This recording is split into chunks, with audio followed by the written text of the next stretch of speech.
Hi, I'm David Brevik, President and CEO of Gazillion Entertainment.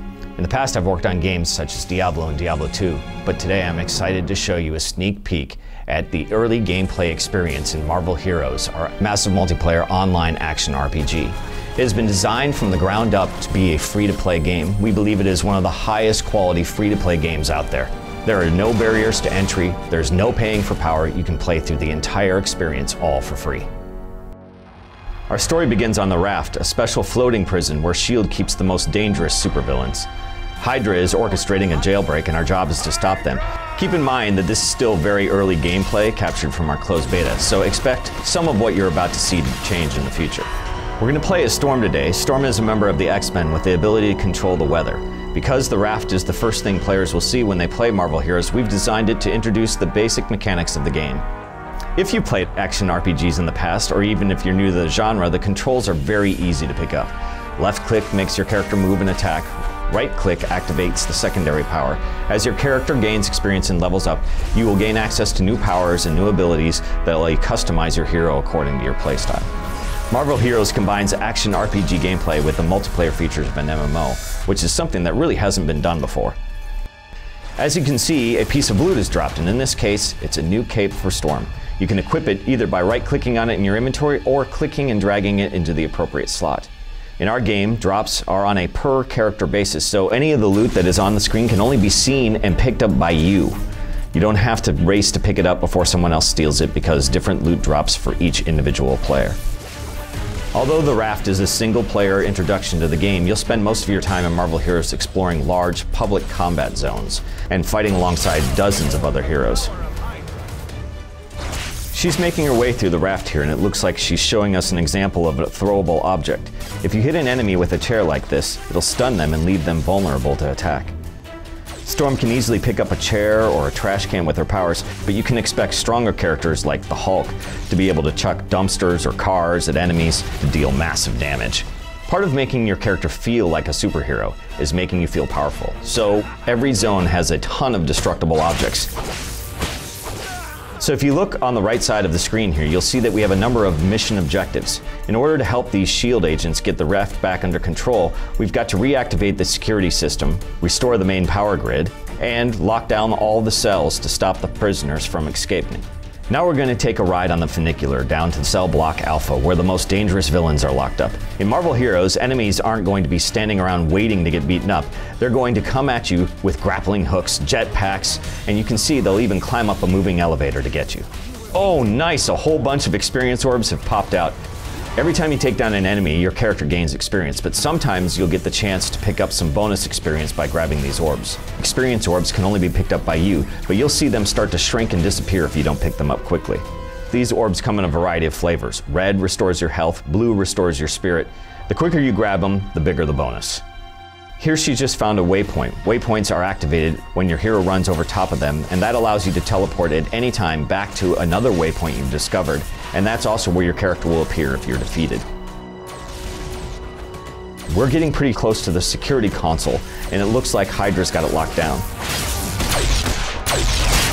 Feel true power. Storm takes them down, and now S.H.I.E.L.D. should have access to the Raft security systems again.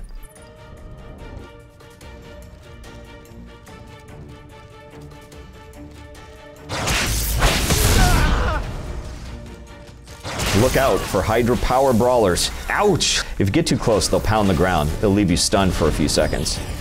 The game runs on the Unreal Engine, so not only do the graphics look beautiful, but we have realistic physics. Some powers and attacks blow objects and enemies backward, and you'll see bodies go limp as they fall off ledges.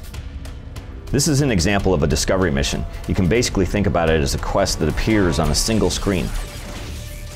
Here you're rescuing a S.H.I.E.L.D. agent as a bunch of Hydra come down and attack. And once you've cleared that out, you get a little bonus experience, and the discovery is complete. Two more shall take my place. We're coming up on our next objective, so after Storm takes out these Hydra invaders, she'll be able to restore the power to the Raft, which she will do here by flipping the switch. But before she does that, it looks like she's leveled up. Goddess be praised. This is where Marvel Heroes really lets you customize your character's playstyle. By spending points in your power tree, you can upgrade and unlock powers and abilities that fit the way that you want to play. Keep in mind that this is still a work in progress, so you can expect to see this panel filled with dozens of powers in the future. So as our second objective here, we're going to restore power to the... Oh my god, Living Laser was in there! Laser. You're no match for a living laser. Boss characters in Marvel Heroes are much stronger than your average Hydra goon, and they'll challenge you to find ways to avoid their attacks. Living Laser can teleport across the screen, channel an energy beam, and fire energy projectiles. Storm's doing a pretty good job of dodging these lasers, but it looks like she's taking some damage. Luckily, she's got a nice stack of medkits in her inventory that she can use by hitting H on the keyboard. Storm's really got him on the ropes, using her new power to tear into his health bar. And there he goes. As a reward, you will see a giant loot piñata, something that is near and dear to my heart. Every boss in Marvel Heroes drops a medal that you can equip to power up your character. Since Living Laser is basically pure energy, his medal boosts your maximum spirit. If you beat a heavyweight like the Rhino, you might get a chance to knock enemies down with each attack. Generally, each medal is flavored after the boss you've defeated. Another great feature of Marvel Heroes is the ability to bring up your roster and switch to any hero you've unlocked. Here, we've switched to Deadpool, one of my personal favorites. Hello, my name is Inigo Montoya. You killed my father. Prepare to die. As you can see here, we have a few ready-made costumes to choose from. We have his X-Force costume, as well as his Pirate Deadpool. Arrgh! But now, we're just going to stick with his traditional red and black.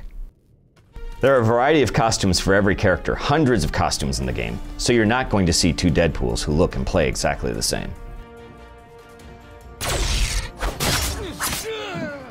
As you can see, Deadpool plays very differently from Storm.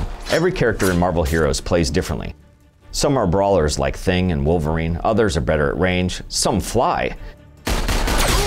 One of us broke something. These are all different ways you can play the game, so RPG fans can really think of each hero as its own character class. Deadpool's a really versatile character. He uses pistols, swords, and as he levels up, he can take advantage of his healing factor to regain health over time. Deadpool's doing a good job of defeating some of the enemies. He's also using an ability called Stop, Drop, and Roll, which lets him move through enemies and underneath missiles. Great, Deadpool's just locked down the cell block so that we don't have to worry about any more prisoners escaping or Hydra reinforcements showing up. Now we've got to finish sweeping the area.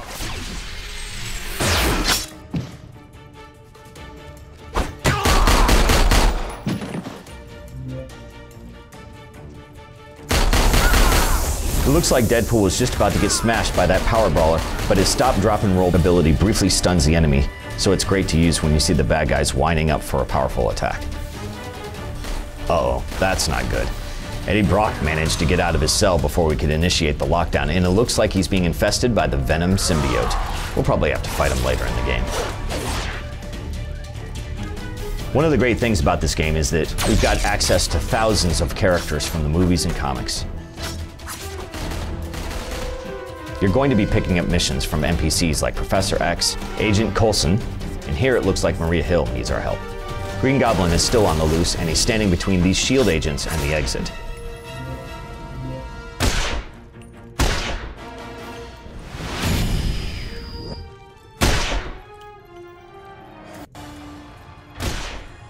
So here's our first major boss fight. Green Goblin packs a punch, and it's going to take everything we've got to bring him down. It's time to play. He's got a bunch of different moves that you have to be on the lookout for. If you're taking him on from range, he'll toss poison pumpkins at you. And as you know, the first rule of video games is never stand in the poison. He's also got a bombing run attack. So Deadpool is going to have to avoid not only the poison clouds, but also the dive bombing supervillain.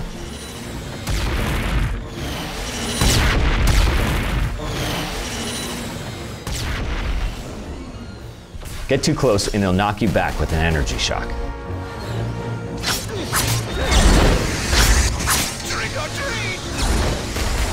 Deadpool's starting to run low on health, but with his natural healing factor and help from a med kit, he should be able to stay on his feet. You'll see Deadpool attacking with his swords to stack a bleeding effect on Green Goblin, which you can see up by his health bar. But when he tosses a pumpkin bomb, Deadpool can roll safely to attack with his pistols at range.